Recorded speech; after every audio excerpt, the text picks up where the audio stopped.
Live from the happiest place in the Lone Star State, welcome back to the Talking Mickey Project. TMP is your home for Disney fans of all abilities. Now, it's your host, Emma.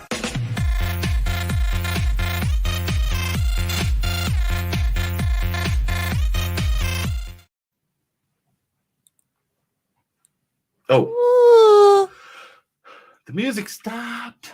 Stop dancing, everybody. The music stopped. Welcome back to the Talking Mickey Project. Hi, everyone. Subscribe. I am your co-host. This is your host. Your host. The Coca-Cola podcast. Yeah. This is the you're so crazy. This is your hostess with the mostest. And I'm her dad. Yeah. And it is time for the Talking Mickey Project. Yeah. So what's going on, guys? How have you been? Yeah. We did not have a show this past Saturday night, but we have a great interview for you tonight. You're going to love this stuff. Yay, the Emma music. I dig it too. Yeah. Skipper Dad, good evening. Hey, good evening, Mike. Good to see you. We missed you the last couple of days. Yeah, we did. And here's Dennis. Good morning, everyone. Happy Thursday. How's everyone doing? Dennis, for everybody that may not know, is in Australia. So he is a time traveler. He is actually a day ahead of us, which is pretty cool. Time traveler? You mean day traveler? Well, that's in time, right? So there you go. Okay, day traveler. And look, Elizabeth is here. Hey, good to see you, Elizabeth. Mary's here. Mike says, hi, Emma. Mary says, hello, I'm worried about my grandma since she's in the hospital, and my mom and one of my sisters are up to take care of my cousins. Please pray for her. Yes, Mary, thank you for letting us know. We will definitely keep you all, your whole family, in our prayers. Yeah. And we ask that other people keep them in their prayers as well. Yeah. Thanks for sharing that.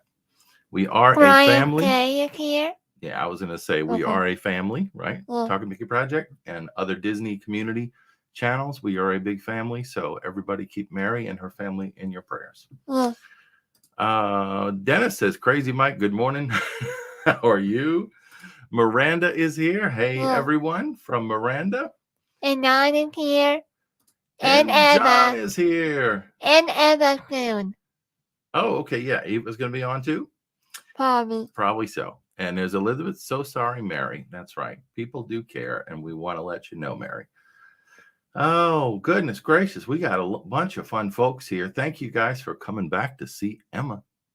You know, sometimes I talk too much, but I am happy as Emma's dad to see you here. Emma has been looking forward to this. We had fun with the interview. Did we have fun with the interview?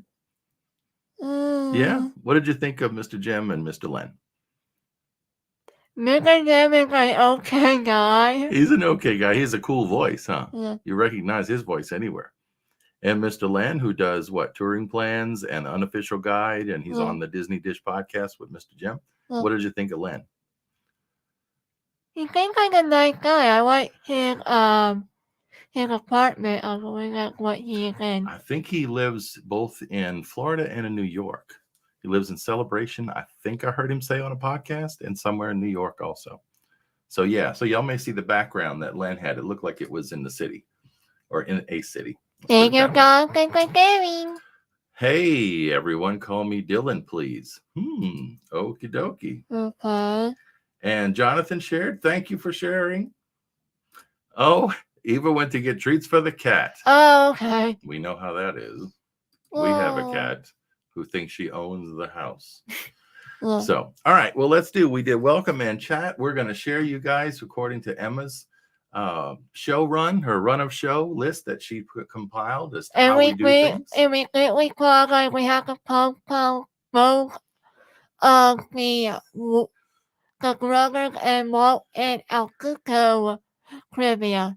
Yeah, the trivias that we missed the last 2 Saturdays have been postponed, and you will see them already set up on YouTube. So go out and hit the reminder so you will be reminded. So we're going to get going through these things. So if you do not follow Emma's channel on Facebook, you can go to Talk and Mickey Project YouTube channel and hit the follow button, like and share and subscribe. And then also the Disney Friends of All Abilities. This is Emma's Facebook group. So this is open to everyone, and you have to be approved. You have to just submit a request. It's a private group. We approve those requests. I guess all of us as moderators. And make report your name when you're in the chat guide on the Facebook group, so we know who you are. There you go. Good advice. And that's the Facebook user. And then on this group, it is monitored. It is moderated, so it is family friendly, and it is open to everyone, regardless of your ability. And last but not least, you need to update it. I do need to update this slide. TalkingMickey.com is Emma's website with all of her videos, all of her links, and other information that you can find about disabilities at Disney parks, her episodes, her groups, contact information, her P.O. box, all that stuff is on there. Or snail mail. There's a button at the top. You'll see on the menu it says Start Here. That's how you can learn what Emma's channel is about. What her mission is about for her channel and why she started it in the first place. Well, Fiesta in San Antonio has now passed. But we still will have some events that you'll be going to, I'm sure, through the year. So, all righty. Well, without further ado, anybody know when else do people use the word ado? Further is always ahead of it, right? Yeah. Without further ado, Emma's mom says, stay positive. She must have heard us. I got a question, Dema. Oh, from Dema. Listen to me. From Dennis. Oh, Emma, did you have a great Easter? Yeah. Good. And then when Easter goes on for next year, Dennis, on my parents' anniversary. Yeah. And my birthday is on Easter Monday. You know what this is? This is a microphone. Sorry for counting. You do not have to yell because the microphone will broadcast through the internets your voice at maximum volume. So you do not have to shout. I'm not going to get hurt anyone's eardrum. Oh, yeah, you're okay. I just got excited. Well, we like you excited and having fun, right? Well, I'm looking to see if we missed anybody. Michael says New York is in the house. There you go. Well, you might recognize the background. Oh, wait. It looks like Dylan posted the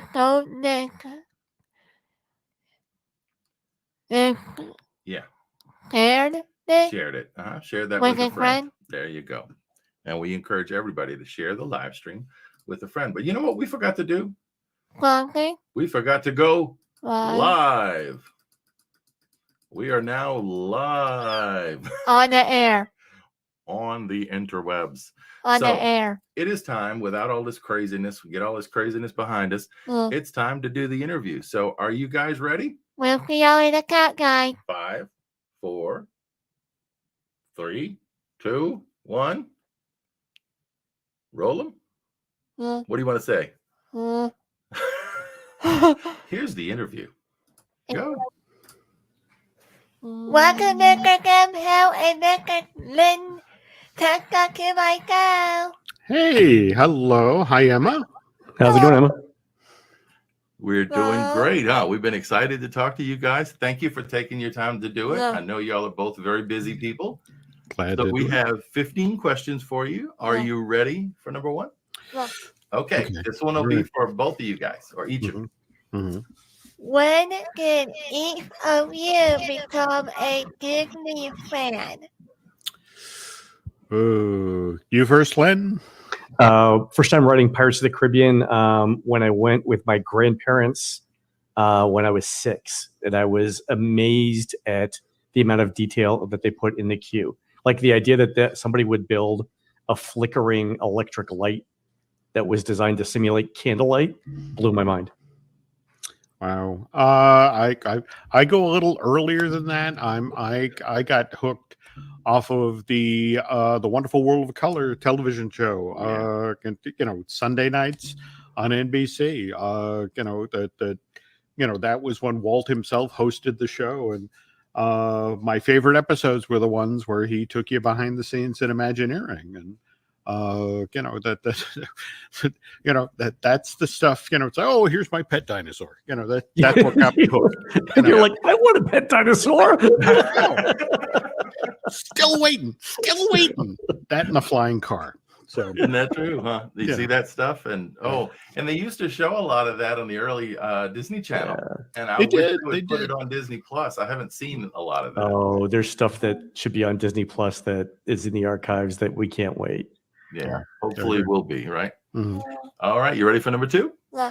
Here we go. This is for Mr. Dem. Mr. Dem, what is your background and how did you become a publisher? Did I pronounce it correctly? Yes. Publisher? Okay. Mm-hmm. Of Gim Hill Media and a researcher of Disney history. Again, that I'm got to do the Reader's Digest version here. I was a journalist who I got my training in the service. And long story short, Donald Duck had his 50th birthday, and there was this crazy base commander at 29 Palms in California who decided that he wanted to do a retirement ceremony for Donald Duck. And I wrote a story about that happening that got grabbed by the AP Wire service that went worldwide. And the Walt Disney Company liked what they saw, and they began inviting me to press events and premieres. And I kind of fell into this gig, if you want the really exciting story, talk to Len. So, I think that's on that note. Are you ready for number 3? Mm-hmm. Okay, I think you queued us up right, Mr. Jim. Awesome. Mr. Len, can you hear me? Yep. Okay. This is for you. Mr. Len, what is your background and how did you become the creator of the unofficial guide and ToryClan.com? All right. So my academic career is in computer science. So I majored in computer science in college, and I got a master's degree in computer science. But my family was always been huge Disney theme park fans, and I have a twin sister, and we would go to Disney World every year for our birthday. And so one year before I was getting ready to start graduate school, we went to Disney's Hollywood Studios, which was Disney MGM Studios at the time. And we waited 2 hours in line for a great movie ride. And I thought, wow, there's got to be a better way to do this than standing in line. So I went back to my thesis advisors, and I told them I wanted to write a computer program that told you the order in which you should ride the rides to minimize your wait in line. And that ended up being the basis for touring plans. And then I partnered with Bob Selinger, who was writing the unofficial guide since 1986. So Bob and I together have worked on the guide since about 97. That takes a lot of research, right? Yeah. A lot of knowledge. Yeah. Yes. So there you go. All right, you ready for number 4? Yeah. Okay, here you go. How did you meet one another? Sorry. Jail. There we go. Can we even say this? Self-lock D. Yeah, exactly. And what? And what do you gonna start? Hold on. I know where we met. Give We- me It was, what was it? Mouse Fest 2003? Yeah, Does that sound right? Jim was doing an unauthorized tour of the animal kingdom at the time, and I wasn't part of the group. Mhm. But I was following along Mhm. as Jim was making these smart aleck comments around the Animal Kingdom. And about 3/4 of the way through the tour, I was like, okay, I'm Len Testa, let's, and we introduced ourselves. And then, we had so much fun walking around. I'm like, Jim, you should write these little stories for Jim had these great little stories at every attraction. So I was like, we should put these in the book. So we started, when was that? It was like 2003 that we met. I want to say 2005, 2004, 2005. Yeah. And then what we would do when Jim was writing these stories for the book is he would come up with a list of interesting stories about every attraction in the park. And then we would get on a conference call and just go through the stories. But it wasn't just go through the stories, because we'd all have like smart ass things to say about the park at the time. Yeah. And after like a couple of years, I'm like, we really should record this. We should put this out as a podcast. And so I think our first one was in 2012, where we walked around the parks. Yep. And just did it. Yeah. I remember those. Mm-hmm. I was an early podcast listener. Yeah. And have done some stuff with podcasts in the past. And the Emma's show started out that way before we learned about YouTube a little more. Yeah. So that was it. I followed Jim around when he did a tour. And then we started talking about the guide, and then realized people would be interested in this. So the thing, let me tell you this, the thing where I knew like Jim and I clicked was this. Did you guys happen to go to Disney World during the year 2000, during the Millennium Celebration? Emma, that's probably before your time. I don't know if we did. Okay. No, we didn't. No, I because wasn't born back Emma's then. first time was 2002. Okay. What? So go ahead. So for the Millennium Celebration, Kevin, did you go for Millennium Celebration? Not that I remember. No, Okay. I don't think we did. So between the UK and France, between Canada and the UK, there's a little walkway to go to the Millennium Pavilion. What's it called? The Millennium Village. Yeah, Millennium Village. Yeah. Inside of the show place. So and during the Millennium Celebration back in 2000, Epcot had used the village as a place for countries who didn't build this giant pavilions, but who did smaller pavilions as a way of showcasing them. So like Sweden had this weird multi-level biosphere thing, right? So anyway, so Jim and I were talking about all the different countries that were in this Millennium Village, and the one that we fixated on was the one from Israel. And it started off with this Moses type figure who was talking about the history of Israel. And as Jim and I were going through this, we both stopped at the same time and said, after watching this for 5 minutes, didn't you think that Mel Brooks was going to come out and do a comedy routine? Like literally, that would have been the single greatest. We would have stopped covering Disney at that point because yes, there you go.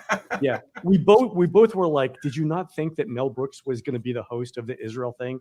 And at that point, I knew okay, we had the exact same comedic sensibility. We're clicking right there. Huh? Yeah, and that was it. And I swear to God, that is probably the number one thing on my missed opportunities list to have Mel Brooks do the Israel Pavilion for Millennium. Well, and Emma told me one time that you remember reading, I think, that Mel Brooks was supposed to have been involved in a hotel. Tower of Terror. Tower of Terror. So Tower of Terror. Maybe he had a Disney connection one way or another, huh? Actually true. We know people who were in the meetings with Mel Brooks. Yeah. Wow. Hotel Mel. I mean, it was Mel. the first version of the horror attraction. Only, in fact, I tell you what, we'll send you the art. That there was a time in the Great Movie Ride where they actually did the scene from Young Frankenstein where Gene Wilder is teaching Peter Boyle to walk. Really? You were literally supposed to roll past that right after you rolled past the Ghostbusters, who were shooting up the Marshmallow Man. Man. The candle back. There we go. Frau Blucher. Probably. That's right. Oh my God. Yeah. I think Emma would still love them. She loves Tower of Terror. I think she would still love them to do that hotel. You should watch Young Frankenstein. It is a classic. Great That's movie. the one with Peter. Peter Boyle, that was the grandpa on Everybody Loves Raymond. Yeah. That's Everyone right. knows him from that. Okay, there we go. Yeah. All right. All right. Here's number 5. You ready? Mhm. All right. On the Disney list, you often talk about the Disney history and the Events. events and plans that led to what we see in the Disney park today. How do you research your topic? Well, I'll let Len start because he has the more interesting. Len works the happening right now side of the street, so Yeah. That one's a little trickier because getting people on the record is sometimes tough. But you first. Yeah, so there are a couple of ways. For stuff that's happening right now, we can send people into the parks to get stuff. I will say this: Jim has a ton of connections in Imagineering, and a lot of Imagineers, both current and former Imagineers, listen to the show. There's a ton of stuff that we get from them that we can't even talk about on the show. Eventually we will, but that's so it's a combination of like people that we know and then people who really like the show that have inside information. A lot of the stuff that we get now comes from surveys, though. So like Disney and Universal sending out surveys, or publicly available records, building permits, things like that. Yeah. And then the number of people who listen to the show is so big now that if like you might be walking through an airport and hear two people talking about a business deal with Disney, and somebody would tell us that. So like, I don't know if you guys remember, but last year there was, we'd mentioned that somebody was looking at buying Disney's DVC business. And we learned that because a friend of ours happened to be like sitting in the same Marriott lobby as a bunch of financial people who were going over the deal. Wow. And so they're like, hey, you might be interested in, these three guys from these three companies are talking about this. And so, that happens now. But a network in the field. A lot of it comes internally from Disney, though. I mean, you'd be surprised at the number of people inside Disney who want some information to get out one way or the other. Very true. I on the other hand, I'm a paper guy. I mean, for example, these are issues of Disney Eyes and Ears. This is December of '82, also December of '82. We got Winnie the Pooh on the cover here. What else we got here? And this is Thanksgiving. We get an entirely inappropriate Minnie Mouse. But again, I and what's funny is that when you read stuff in real time from what Disney publishes during this era, you get all sorts of great stories. You get all sorts of great connective tissue. So. Yeah, Jim has turned hoarding into a hobby or into a I prefer to think of it as archiving, but please. Archiving, exactly. Archive, that's the appropriate word. So, and for people that don't know, the Eyes and Ears was the cast member newsletter. Is that right? Yeah, and they discontinued publishing it during the pandemic. And I got to tell you, I'm jonesing. It's like, come on, start publishing that again. Yeah, that was cool. You were doing it online, right? For a long time? Well, they did it in hard copy. I don't know if they ever did it online. Do y'all know if they ever did an electronic version? Well, it's interesting you say this because there was a newsletter they used to do at the studio called the Newsreel, and they stopped publishing that 3 or 4 years ago, but they did go virtual with it. And in fact, I am trying to persuade a certain cast member friend to give me access to his stuff. So, because again, I got 3 years worth of stories to catch up on. So. That's true. Yeah. All right. You ready for number 6? Wait. What? Can I tell you a fun fact about Tower Terror? Oh, sure. Good. You're going to see if you can surprise them with a fun fact? Ooh, that's daring. All right. Do you guys know the famous voice actor Mark Silverman? Oh, I am familiar with Mr. Silverman, but please go on. No, I'm not. Go ahead. I actually know him. We did an interview with him. Really? Emma got to interview Mark Silverman. She met him back in 2019. Mm-hmm. Well, it's okay. We can just talk. We got photos and stuff. But she met him back in 2019 at Walt's Barn. We went, we visited Los Angeles. Oh, yeah, Griffith Park. Mm-hmm. Yeah, we did a day. Instead of going to the parks for one of the 4 days, Emma wanted to go visit Walt and Lillian's grave. So we went there and left flowers and one of her Fiesta pins from that year. We went to the Tam O'Shanter. We went to the merry-go-round. We went to Walt's Barn. And at Walt's Barn, there were several people and a couple of authors that were talking about their books. Mhm. And one of them was Dave Koenig. So we've interviewed him since. Mhm. But she got to meet Mark, and he came on her show and talked about some of the stuff that he's done for Disney and some of the stuff he wish he would have done for Disney. Yeah, right.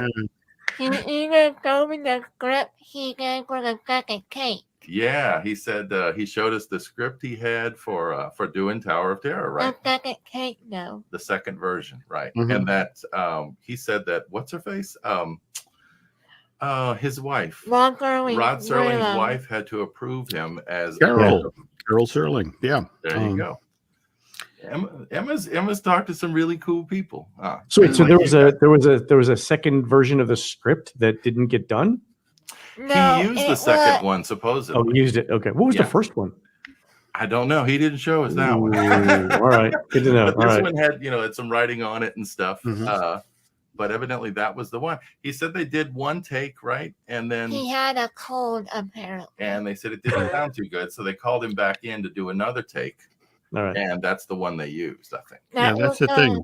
That was the. Oh, sorry, making them. Sorry, y'all. No. The cake was the one I was talking about when they were like redoing it. Yes. Mhm. Oh, got it. They were Okay. redoing it. There you go. Yeah, because I mean, the Mark's skill is that he could mimic, Rod's voice so well that I mean, it's seamless from the it's the Billy Mummy episode. It's a good thing to be wished into the cornyard, or the cornfield. That it's that episode that they culled the opening out of, and then did the whole introduction of the library and the hotel. And you really have to listen. Yeah, you really have to listen hard to figure out what the transition is. Yeah, it's very impressive. Yeah, you ready for number 6? Oh, what? One more. Oh my goodness! What now? Okay. This is exactly how we record, by the way. Tangent. There we go. Go ahead. Apparently, when they were doing the bank guy went Ron Serling to you for the preview, like the video and the everything. pre-show, yeah. Yep. Mm-hmm. They had to go through 100 episodes. But you know the one they go from? It's the Wonderful Life episode. Really? The one where he was planning for the map of the USA. There we In go. the opening. There we go. Yeah. Okay. Of the So he Twilight said they had to go through like 100 episodes to get all the language they needed, all the words they needed for the pre-show. Is that what you're saying? No, I meant to find the right Ron Serling. It's from A Good Life. It's a Good Life. Yes. Yeah.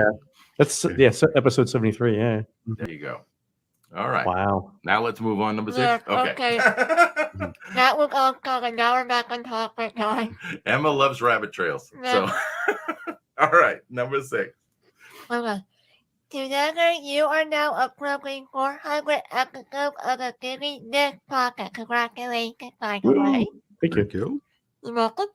What have been some of your favorite topics to research or discuss?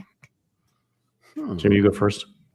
Well, I have to say, Len gets access to some pretty cool things. Like there's the when we did the Buddy Baker show, when Buddy Baker archives for the music. Yeah. I mean, got to and Len found these pieces of music. We hired a musician. I mean, we got to hear things that nobody outside of the Disney company has heard in decades.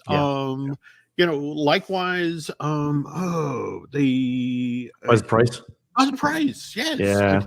Like I was just talking the other day about that meeting in February of 1985 that Buzz has the agenda for, where he's laying out the roadmap for the next 10 years at Disney between. We should do Renaissance fairs.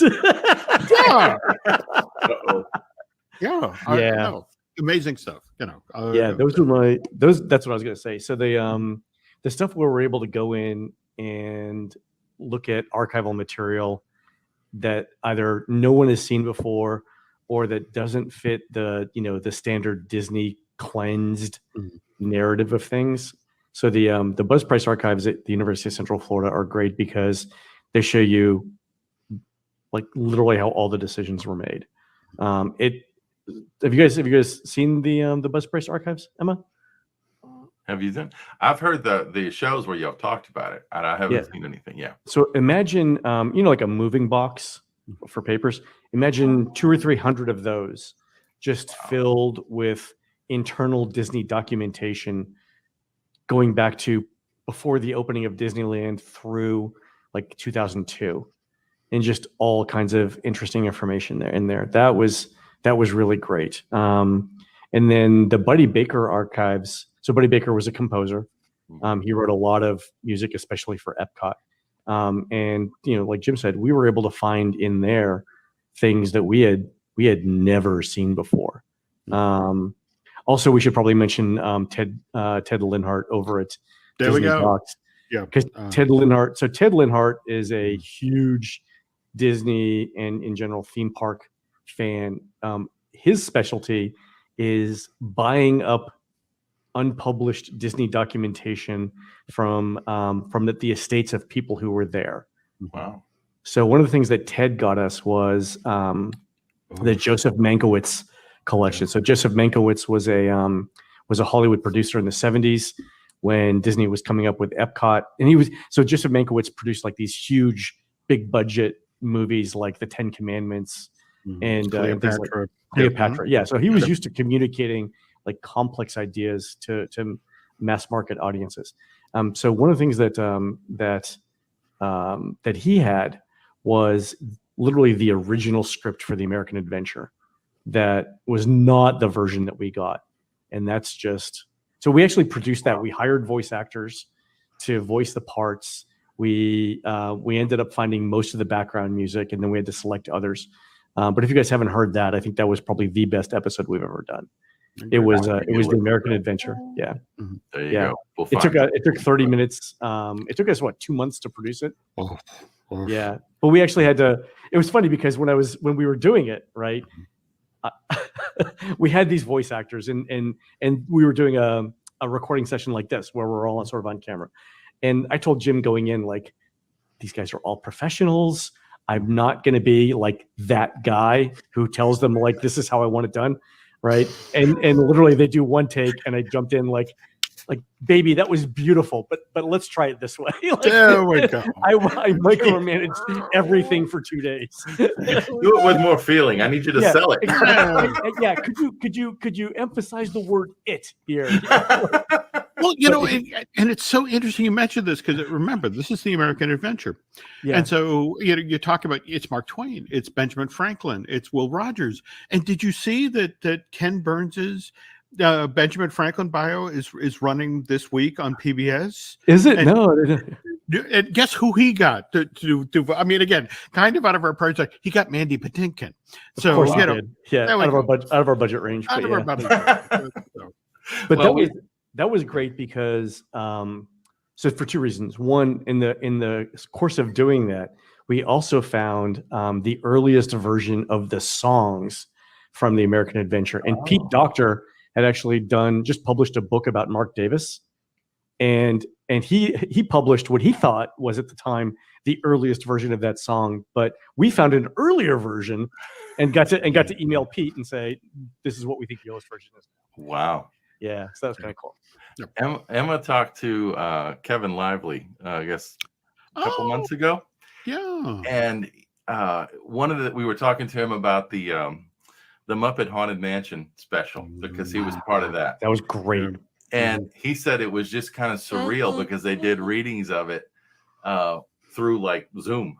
And he said he's seeing all these people, these amazing, voice actors, puppeteers doing the characters that he was involved in helping write the script for. And he said, I was just like, it's Kermit saying my words. Amazing, yeah.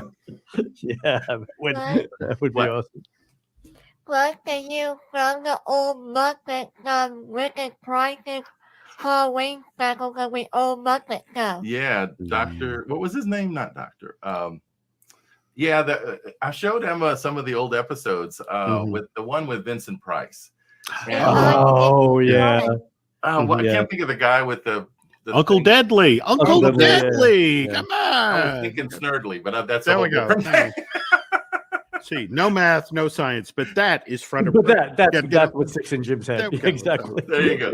But yeah, What's the name of your next door neighbor? No idea. no idea. She saw the episode that special, and she's like, "Who's this guy?" I said, "I will show So you who funny. this guy is." The other one that's really good, if you've ever seen it, is when Debbie Harry from Blondie hosted the Muppets, because she actually sang a bunch of songs as well with there were Kermit. some amazing people on the Muppet Show. I mean, it's just to look back, it's like who's who at the time, was on there. All right, are you ready for number 7? Well, Okay, here's number 7. many of my friends and subscribers have a disability as I do. How do you think Disney parks have handled accessibility issues over the years? Also, what do you think about the new gas system? Interesting question. I like that Disney over like the last 15, 20 years. I mean, for example, if you've gone to Disneyland, face it, getting folks with disabilities down into the subs to experience the Finding Nemo submarine voyage was challenging. Likewise, getting them up the stairs into Sleeping Beauty's castle so they could tour up there. And the fact that they created these rooms where it's like you roll in and you get the prima. I mean, you don't get to go in the sub, you don't get to go upstairs in the castle, but you do get to experience that. And the fact that they did try, they're trying, but face it, I think one of the nicer things about the age we live in now is that differently abled folks, the whole notion of they've become more independent, and that sort of thing, and the notion of, well, that's really nice that you did that, but I still want to go upstairs, I still want to go in the tubs, and you got to respect that. So Len? I think Disney's domestically in the United States has made great strides handling folks who are differently abled, whether that's the DAS system, or if you've seen the like at the Disney resorts right now, there's actually a manually operated crane that can get paraplegic and quadriplegic guests into the pools, which is fantastic. And that's something, that nobody would have thought of 40 years ago. And Jim and I often joke, like, if you go outside the United States, like if you go to Disneyland Paris, there are no motorized scooters in there. And the park, at least the last time I went, which was a few years ago now, was definitely not set up for people with disabilities. Like there were actual curbs, with no wheelchair ramps. Yeah. And if you happen to get somewhere in a wheelchair, well, in France, that's just something you can't do. Right. In the United States, it's much, much different. And I think Disney's done a great job there making sure everyone's accommodated. They have, but at the same time, it's sometimes you'll see this weird bury the needle in the other direction. Like, I think it's Joe Rohde who told the story about, how they did the pavement at Animal Kingdom and they're pressing leaves and, so it looks like it's a natural environment. And it's like, well, that's lovely. But if I'm somebody who's actually in a chair or an EMV, and you've just made my ride that much tougher. Yeah, and I mean, so it's bumpy. Yeah, no, that's exactly. So it's the balancing act between, okay, that's lovely themed, and it's like, but you're making somebody's life difficult. On the other hand, you look at something like Project Stardust at Disneyland, where, as Len just mentioned, they basically pulled out all of the curbs on Main Street USA. So, making it that much easier to get all the way back to the back of the park to Galaxy's Edge, where hopefully you'll buy that $200 lightsaber. So guilty. Yeah, there you go. And I do think the DES system is pretty good, especially the new feature where you can reserve two entitlements before you even get to the park. I think that's very important. And I think the rules around how Disney's using the DAS, I think make a lot of sense as well. It's definitely there to accommodate people who can't wait in line. So I think overall it's pretty good. We've used. How can y'all understand that too with me? Yeah, you understand that too. Emma has, I guess as a family, as 3 of us, Emma has used the original cards in Disney World, where you used to get a little card. When we went to Disneyland, we were using the app, which basically is like, now today you go to a kiosk, and now you don't even have to do that. But you would go to a kiosk and get your next DAS pass or whatever you call it. And that worked so well. That was back in 2019. Yeah, that worked really, really well. So when they announced the change for Disney World, and we looked at what they were doing, it's like this is the same thing, only better, because you don't have to go to town hall when you get there, or to guest services. You can do it ahead of time. So Melissa and Emma did the video call a few days before we left, had everything set up. So when we got there, we just went in. It was like nothing. That's great. And the fact that you have to wait, whatever the time is on the board, minus 10 minutes. Wait, you just don't have to wait there. And that's what I try to tell people. It's not like you're getting a pass to the front of the line. That's not how it works. It's just to accommodate that standing in the heat, or standing in one place, or the noise is associated with the lines, or something like that. Because we have a lot of friends, a lot of people that watched Emma's channel that have used it, and I think it's better now, I think, than it has been. The one thing I would say, like the Disney's done an okay job of explaining that you can use the DAS and Genie Plus and individual lightning lane together, but exactly how to do it, I don't think there are great guides on how to do it. One of our listeners a couple weeks ago wrote in with a tip for how to use Genie Plus and individual lightning lane with the DAS even better, and it's this, right? So imagine you can't get like an individual lightning lane for Rise of the Resistance, or imagine the Genie Plus return time for like Slinky Dog is like 7 hours in advance. You would use the DAS in those cases, and then use Genie Plus for any reservation that is really close. Like, let's say Jungle Cruise, you could pick up a Genie Plus reservation for 10 minutes from now. So you wouldn't use DAS for that because there's no wait, right? You would use Genie Plus for that, and use the DAS for the really important rides, or the rides with very long return times. So you can combine them both together. And I think that's a great strategy that could be communicated better. Now you bring up something when you're talking about that. It made me remember something. Remember when we were the last day we were at Hollywood Studios. Star Wars. Rise of Resistance. Yeah. Apparently, you know how to go lightning lane? Yeah. Yeah. You go in. Yeah. You go in right before the room where Rey is. Yeah. Well, apparently, all go to like a gas and lightning lane were all in a long line. Yeah. Let me explain what happened. Okay. So we were there, and we had her DAS set up for it, and when we went, it was down. So they said, "Shocker!" Surprise. Oh my God! 2 hours a day. We tried 3 times, and we still haven't been on it. But we went that time. That was the last time we tried, and the ride was down. So we went and did something else. The ride was back up. We went and we said, okay, we've got a DAS. So we figured they're going to put us straight through, because we had waited all that time, and 2, we had the DAS thing. And there was a manager there, I guess, that was working in the front. It was a girl named Jessica? Yeah. Okay. Well, there's a cast member there. And she said, well, basically, you're going to need to go into the Lightning Lane line, because all the people that purchased Lightning Lane are now trying to get in also.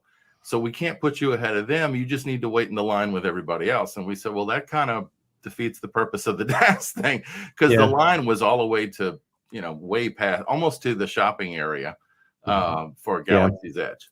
That's what happens when the ride goes down and then it comes back up. Yeah, they have to come in. So we said, well, that kind of defeats the purpose of that. So, and we couldn't wait that long, so we just ended up leaving. But that's one thing I wish they would have some kind of workaround for. Even if they say, okay, you got to wait another 30 minutes, but we'll let you directly in or something. The thing with that is like, let's say, and it's probably just exclusive to the couple of Lightning Lane attractions that are unreliable. Like, so for Rise, when Rise is down an average of 2 hours a day, that's 3,000 people that need to be accommodated. That's a lot. I mean, the way that they should do it is there'd be a third line just for dads, but they didn't build the ride that way, so there is no third line. Yeah. Yeah, but the first time we tried was the closest we got. We got to sit in the vehicles, then the power went down, and they asked everybody to leave. So close. Power outage. The neatest thing was we joked about it. We had a good time that day, but we go back.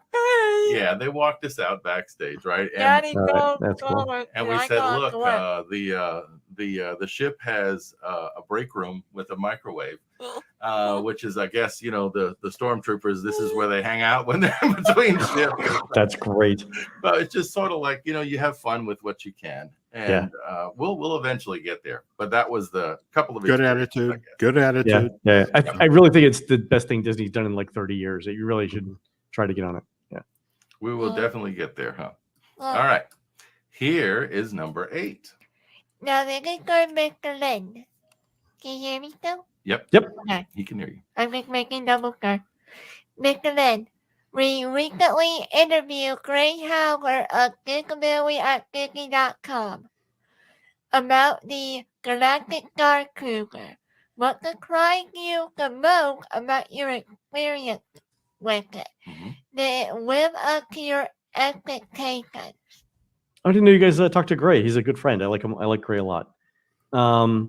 So the thing that surprised me the most about it was how many different options there were. Like the breadth of the storytelling experience and the breadth of the options that you could choose. I thought, originally, when I heard this a couple of years ago, like anything with Disney, right? You have to figure out like, what is the marketing hype saying? Yeah. And then what's it really going to be like? And I thought it was going to be a fairly standard game where you went from point A to point B to point C to point D to point E and you're done. What I didn't realize was from the moment you step foot on the Star Cruiser, almost anything is possible. Like almost any story can be accommodated. Disney's got their story beats, their different scenes that they've got to get you into, but how you get there is almost entirely up to you. So the number of options and the ability of the cast to improvise whatever you throw at them, I think was really, really good. And I was super surprised at how much I enjoyed it. Like I was totally into it. I rode like the emotional high of being on the Galactic Star Cruiser for a good week after that. It was incredible. Yeah. So now, I can't wait for Jim and I to do this next year together. Oh, Gray. We've talked to Gray once before, and then he came back on recently to talk about that experience. Yeah. But he was telling us, and I had seen it on social media, some of the photos that you posted, Len. What was the story behind the character that you did? Hank Lonely? Yeah. So we needed a backstory, right? Everyone needs a backstory for the Galactic Star Cruiser. And the reason is Disney tries to figure out how much you want to participate in the story. And one way that they figure it out is by whether you have a backstory and how involved you are. So if you come out and say, hi, I'm Emma, I'm from Pittsburgh, they're going to think you probably don't want to play. If you come out and say, I'm Emma and I'm from Tatooine, where my people were spice miners or whatever, right? They know that you're involved in the story and they'll ask you to do more things. So the other thing that Jim and I were talking about ahead of time was everyone's story in Star Wars is very serious. Yeah. Right. And so no one was doing comedy. Mm-hmm. So we decided that my backstory should be comedy because it'd be funny. And let me just say, none of the cast members on the cruise ship were expecting comedy. And that made it so much better. Yeah. It probably made their day. It probably made their day. That's right. Huh? There were a couple of times I can't tell you any stories on the air, but I think definitely there were instances where the cast members thought it was great. Yeah. So that's cool. All right. You ready for number 9? Wait a minute. So if you are part of a reflection in your backstory, what will Disney do with that? If you're part of the resistance? So if you're part of the resistance, does that make a difference in your story or your experience, I guess? Well, you can always change, right? I mean, everyone has free will. So you can change. If you're part of the resistance and you tell them you're part of the resistance, up front, it may limit, I think, what you could do on day 1, but not on day 2. So yeah, you could be resistance the entire way, and that would be one way of getting all the resistance stuff. Yeah, I'm telling people, not to, or to keep your options open at least through the end of day one. There's a thing that happens at the end of day one that's basically your signal to choose sides. But before that, you can test out all the different paths. Just have fun with whatever. Yeah. Okay. Yeah. There's a thing that happens literally like the last thing on day one, and you have to think about it for day two, and that's your signal to be like, what side am I going to be on here? All right, you ready? Oh, going like an option game. Okay. Like an option. Yes, that gives you an option. You got it. Yeah. All right, number 9? Yeah. All right, Okay. here's number 9. This is for Mr. Dan.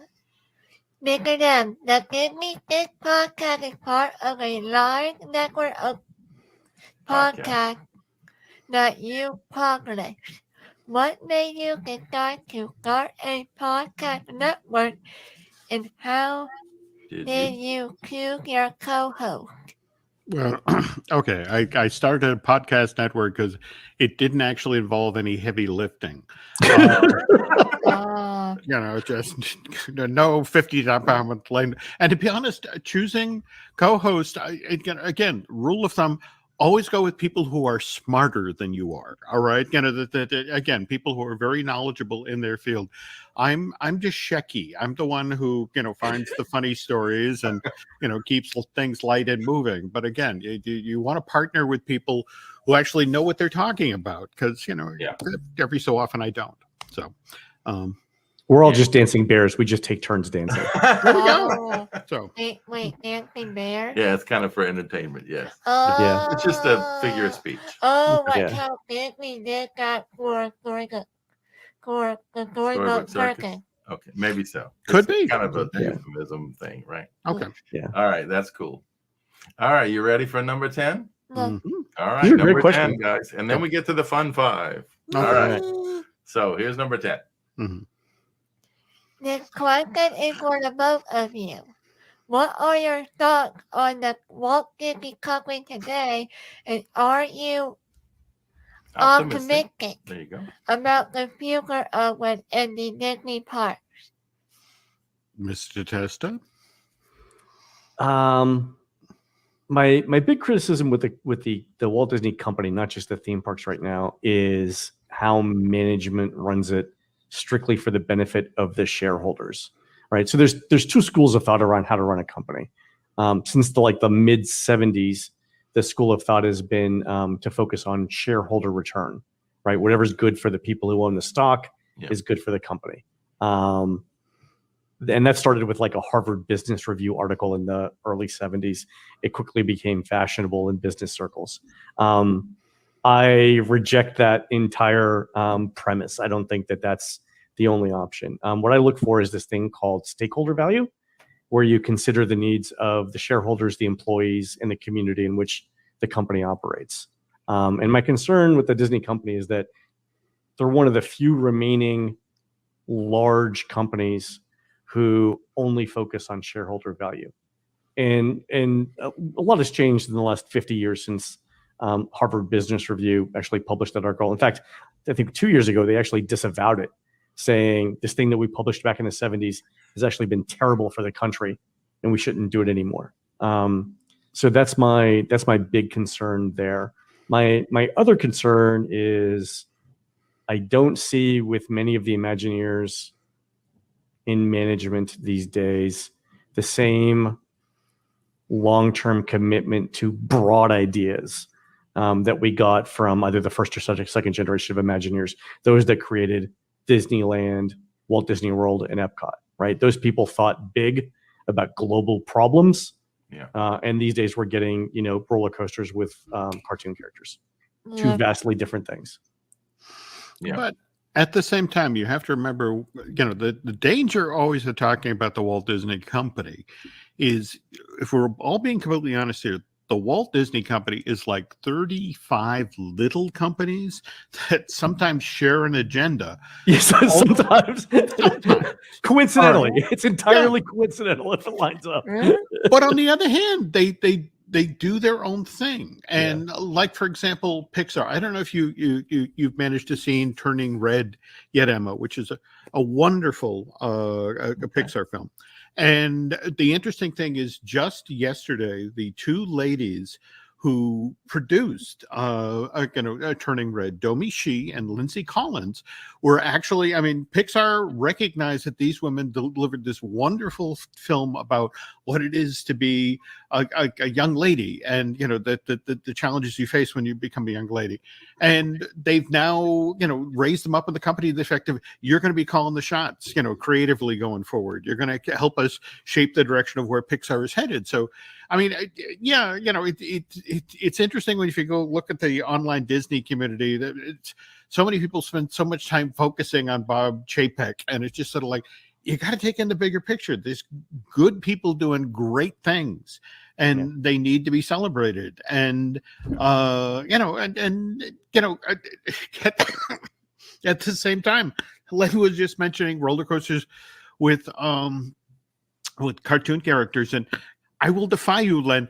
That Cosmic Rewind commercial, that looked fun, didn't it? It looked fun. It looked fun. Does it? Yeah.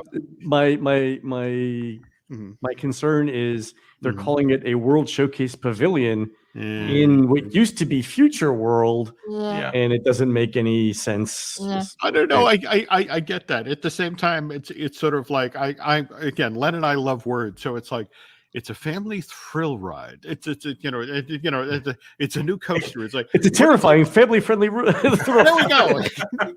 That can be. I'm looking this up in the dictionary. Hold on one second. There we go. So, That's the truth.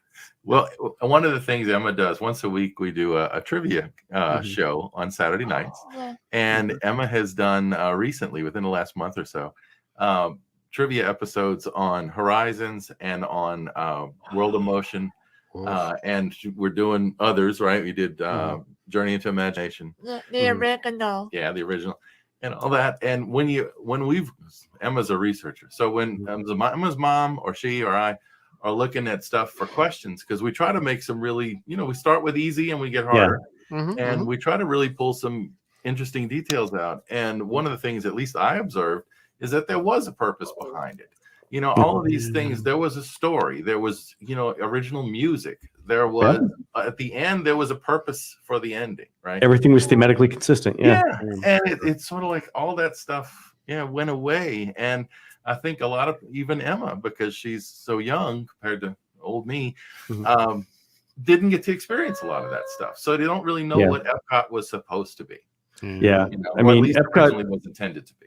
Epcot up until Horizons closed was a completely different beast than it is now.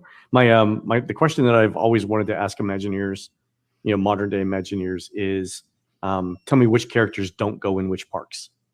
Right. Yeah. Like, could you tell me, if Guardians of the Galaxy can go in Future World, where can't it go? And why?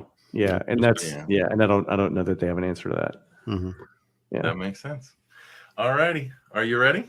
Oh, these are the fun questions. Those were all great questions. Right. Good job. Good All right. Here comes number 11. First of the fun 5. If you could have a year supply of any Disney park snack, which one would it be? Jim? Well, the thing is, it's kind of a complex answer. I'd want churros. They're only good for the first day, so the other 364 days out of the year, it's a building material. So I could expand the log cabin out here in the woods. It would look lovely. You have to have a fresh delivery every day. There you go. That would have to be part of it. Okay. I would do Mickey pretzels with the weird cheese cheese dip, because that cheese dip is like, it's not a substance that occurs in nature, right? That is if you want to talk about better living through chemistry, they should just show the little cheese thing. There you go. First of all, that color doesn't occur in nature. The flavor doesn't occur in nature. I don't think anything in that tub occurs in nature, actually. Okay. It looks like a cracked macaroni and cheese. You know how they have to Yeah, like what is this color orange? Where does this come from? It's the cheese powder. It's orange instead of cheese. Well, it's so funny you say that it used to be Kraft would sell. They were actually barred from using, the cheese you'd sprinkle on popcorn. It was called cheese food. You can't use the word cheese. Yeah, I mean, edible cheese-like substance.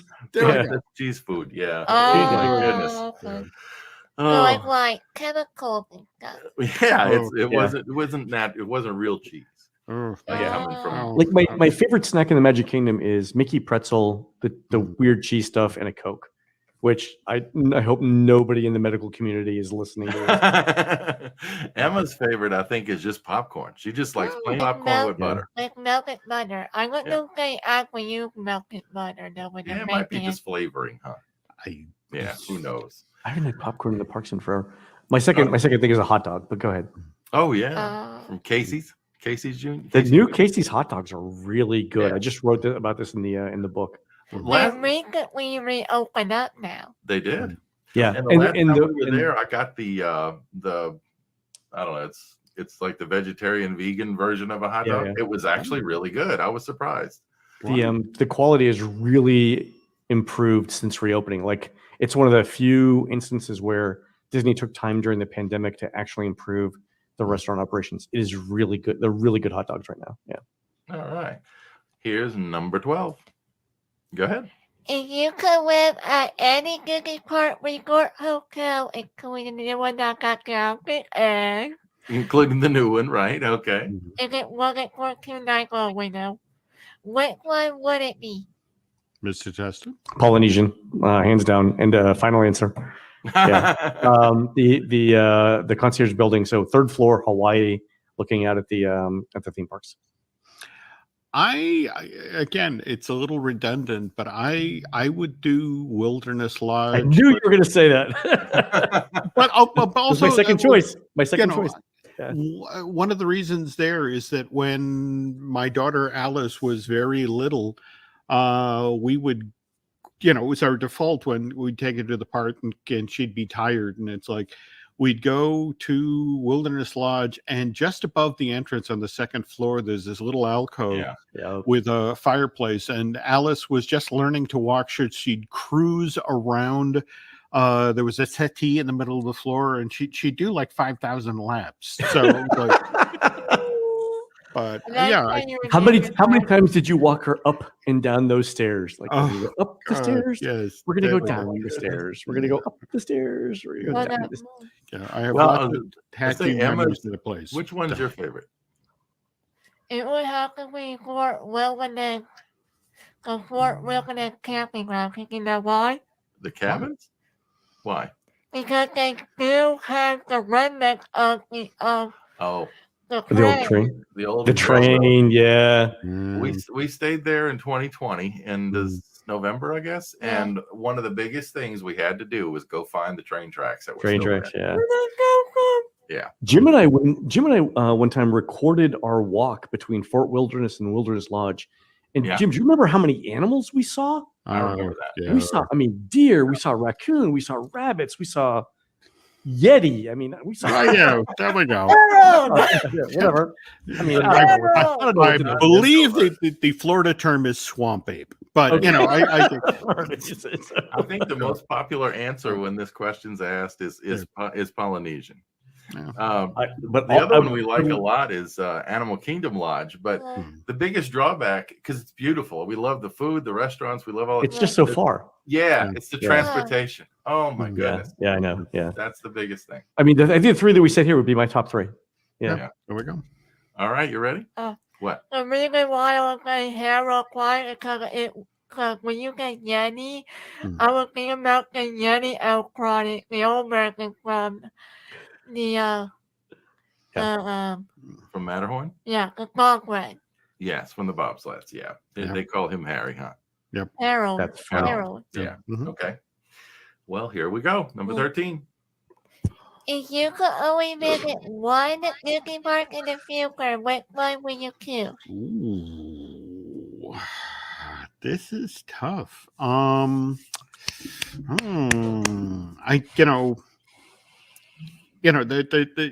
There's a part of me that really wants to go to Shanghai because they have done so much of the new cutting edge stuff. And, for example, the castle is the first one that was designed going into it to the effect of this is going to be a projection surface and it's going to be a place where we can do a show and all that. But at the same time, for years people have just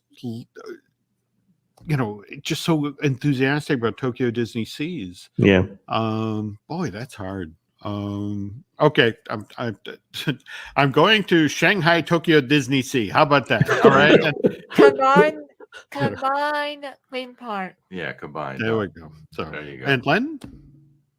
This is tough. I'm gonna go with Disneyland because original park. Mm-hmm.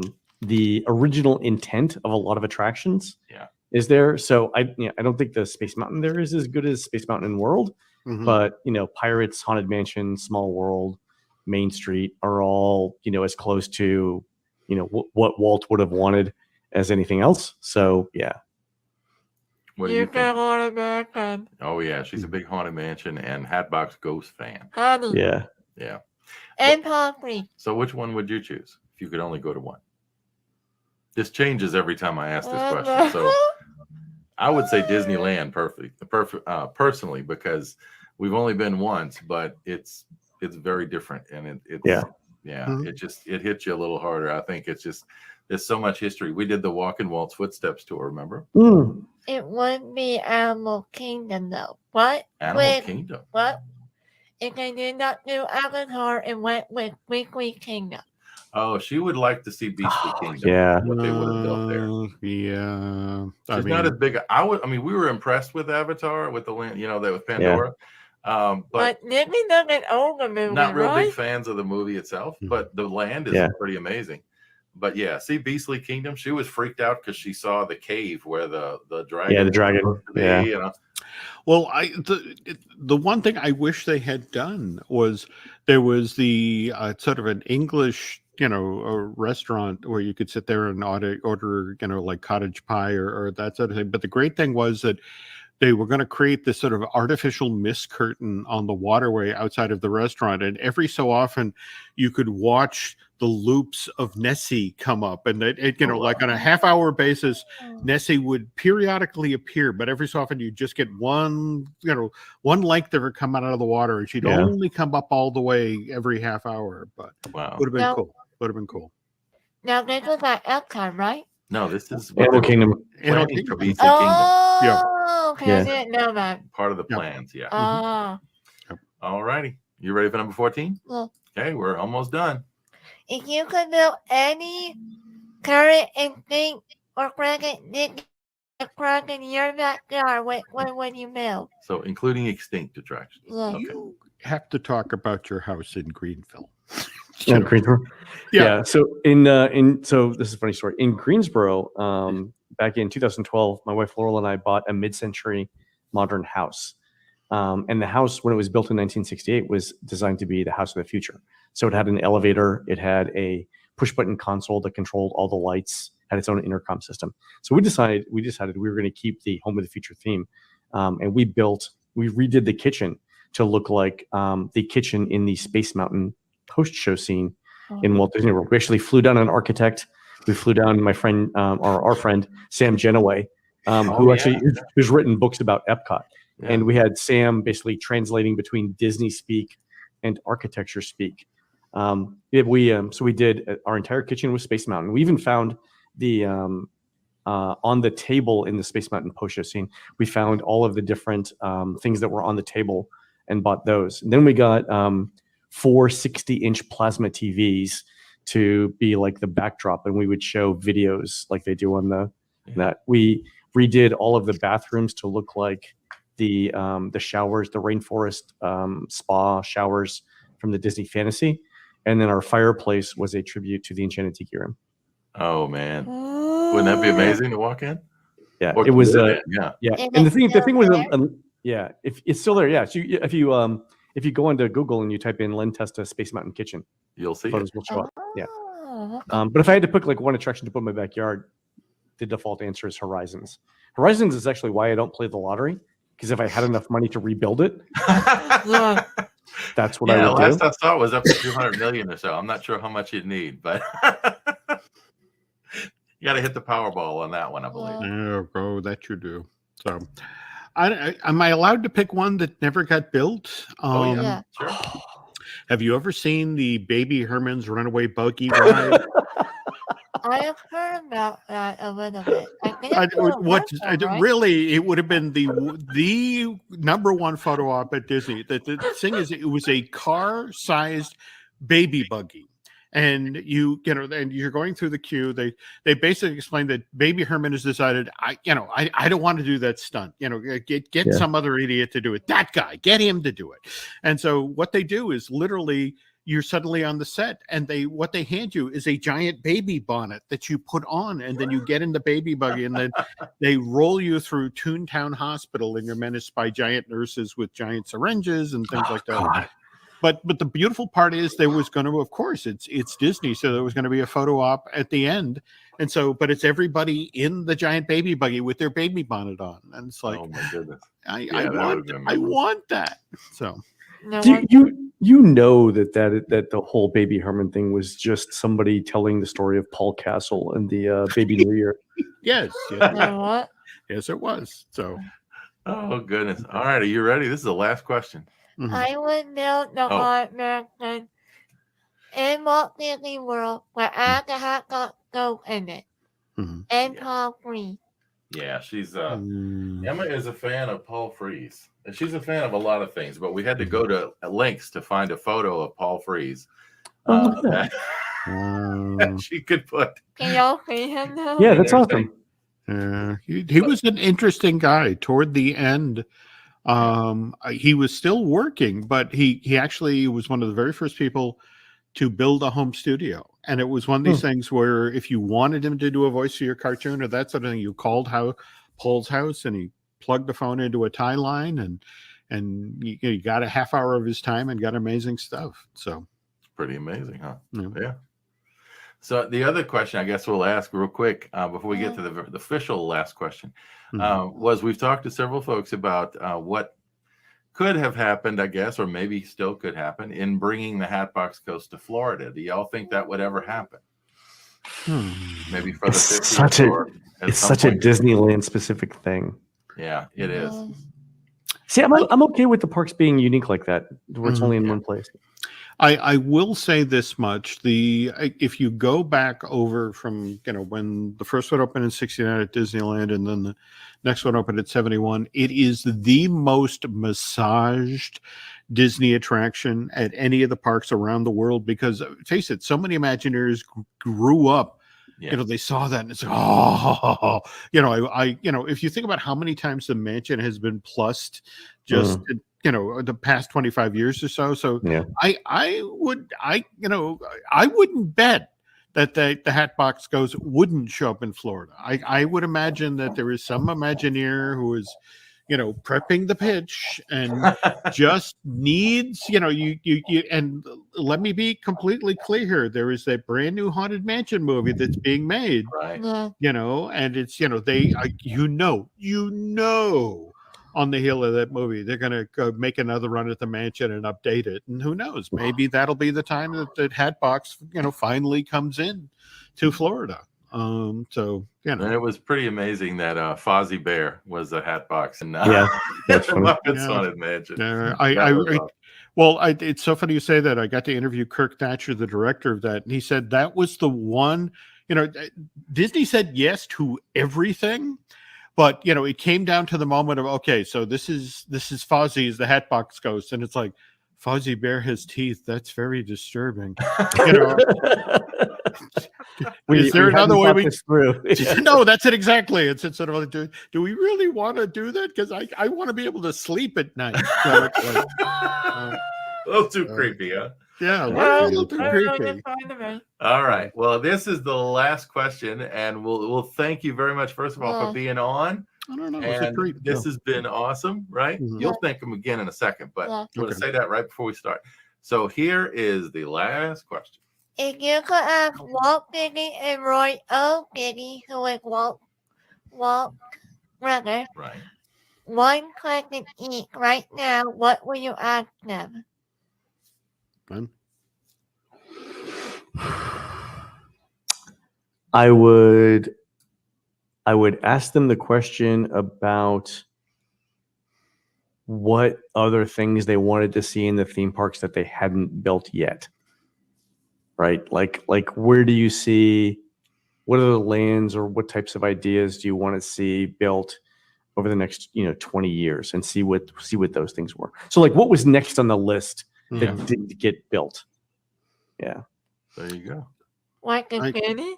Oh, like the city. Yeah, like the original Epcot. They really were going to do a city. They were. I mean, in fact, that's the thing. Len and I are about to do a show about the Reedy Creek Improvement District, and I've been drilling down into all of this legislation from '67.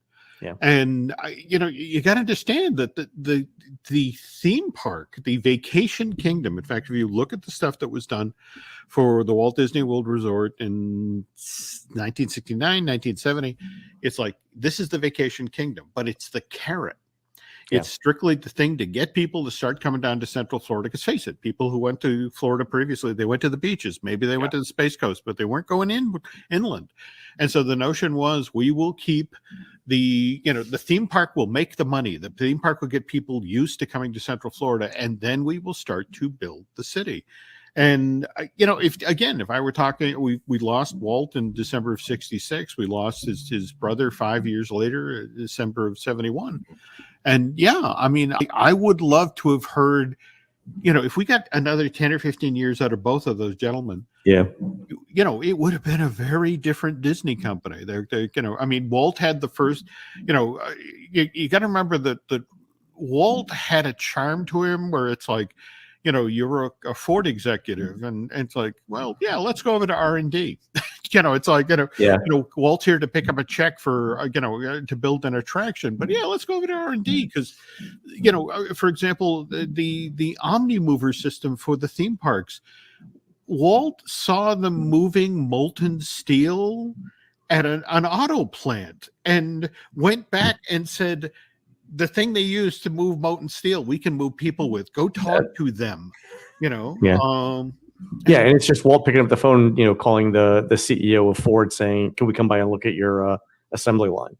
And come on over, Walt. Sure, bring a drawing. See, that's the thing. He was America's uncle, and so he could get away with it. In fact, that's honestly one of the problems that the Disney company had in the '70s and the '80s, is they lost the charming front man who, hey, I want to come to Huntsville and visit the Space Center. Absolutely, come on, you got to bring the family. Exactly. So. I mean, had Walt lived 10 or 15 years, it would have been completely different. Different company. Yeah. Well, there you go. Different company. Well, the direction would have been different. They probably would have developed. Okay. They may or may not have purchased some of the other stuff like Star Wars and Pixar and Marvel. Right? Mm-hmm. You never know what the future would have been. Mm-hmm. We would have gotten that dome over Central Florida that was promised. It's actually in the documentation that they considered building a dome over Walt Disney World. Isn't that something? How would you like to have been the guy with the squeegee? I would have wanted the glass concession, right? There we go. And then never mind that Windex. All righty. Well, I think it's what?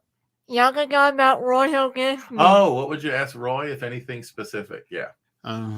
She's a fan of Roy because she doesn't think Roy got enough credit for what he did. Well, have you ever read the Bob Thomas book about Roy? Building a business.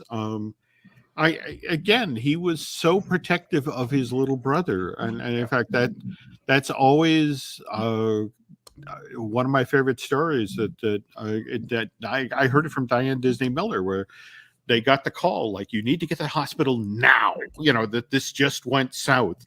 And so, Ron runs down the hall ahead of Diane and just, literally backs out of the door immediately after he sees what's in the room. And Diane finally makes it up to the door, and Walt has passed away.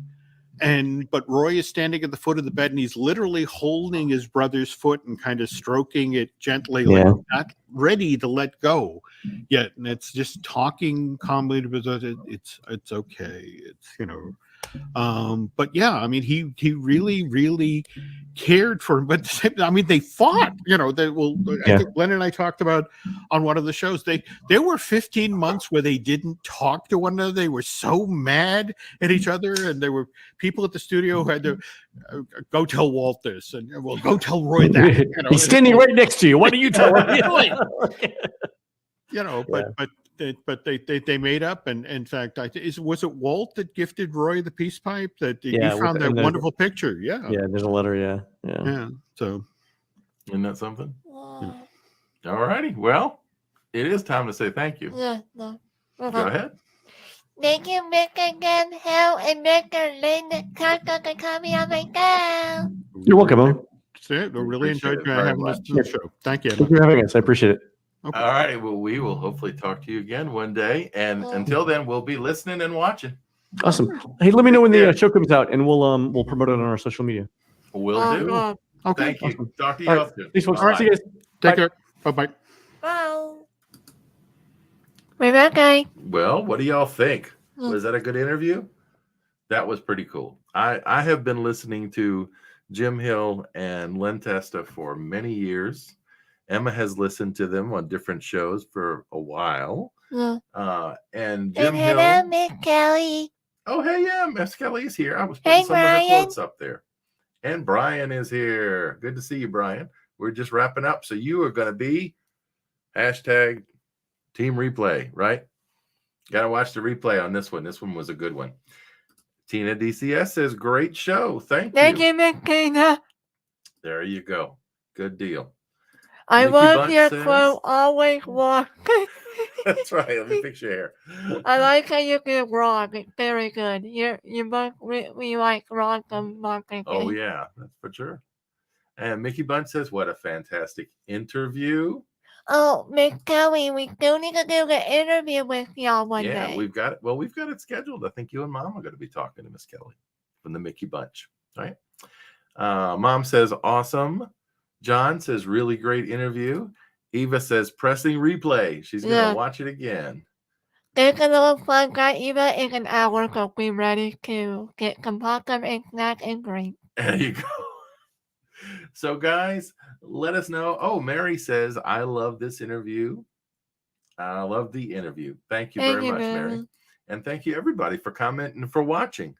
We're going to wrap up tonight by sharing the What's coming up? supporters. Well, we'll share what's coming up, right? Yeah. So this Saturday, we are doing a special trivia, and it is being planned with Emma's friend, Emma's moderator for her channel, Mike Klemovich, and mine, because Mike is a big fan of the Carousel of Progress.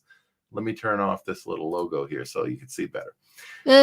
So this coming Saturday, trivia is going to be about the Carousel of Progress from the 64 World's Fair in New York to the Magic Kingdom in Florida. Hey, Mike, we could add the details about the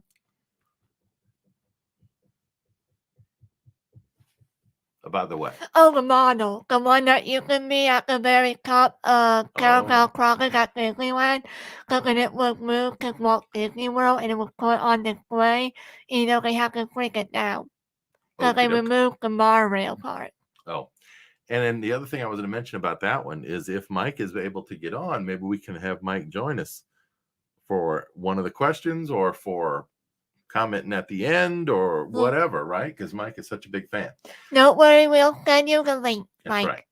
So Saturday night is Carousel of Progress trivia. Next Wednesday night, a week from tonight, Mr. Cheesy Pop.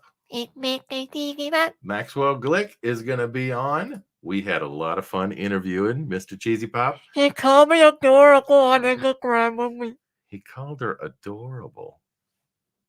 And I'm in my 20s. She's in her 20s. I'm 24. Well, you still. And I look like a 12-year-old. No, you don't. I look like. No, you don't. Anyway, whatever. Max was great. Max was a great person to interview. He had a lot of fun answers. He's also an actor. He's an actor and a voiceover artist, as well as a Disney vlogger and YouTuber, and he does trivia. And you will find It's a secret. Yeah. What about Maxwell Glick's Mr. Cheesy Pops Disney Pub Trivia? Yeah. What about it is related to Emma's channel? You will find out in that interview.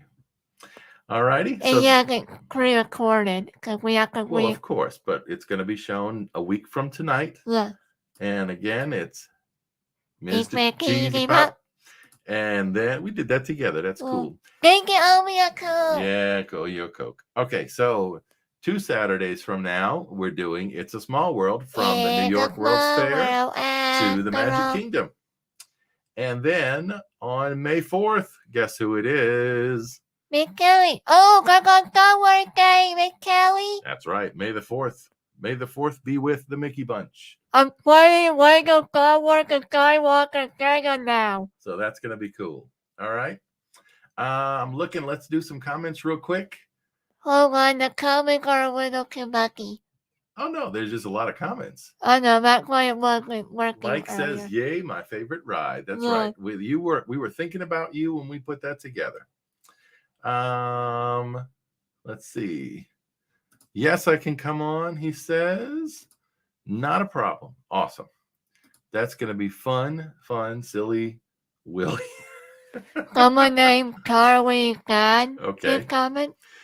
Paula, this Taylor Fletcher, I made a card for my best friend Emma. I hope Emma, she will like it when she doesn't getting it from my friend. Oh, okay, cool. You can send it to my snail mail, Taylor. She has a P.O. box that we check that friends have sent things to. So thank you very much.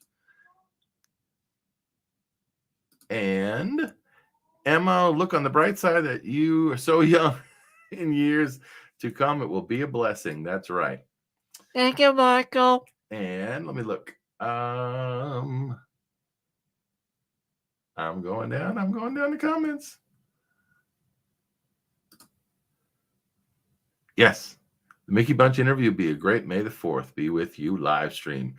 I agree, Jonathan. Thank you, Jonathan, as always. Yeah. All right, so we're going to wrap up now with the people that support Emma's channel, and that is Storybook Trips by Bridget Langford. Yeah. Miss Bridget is our Disney travel planner.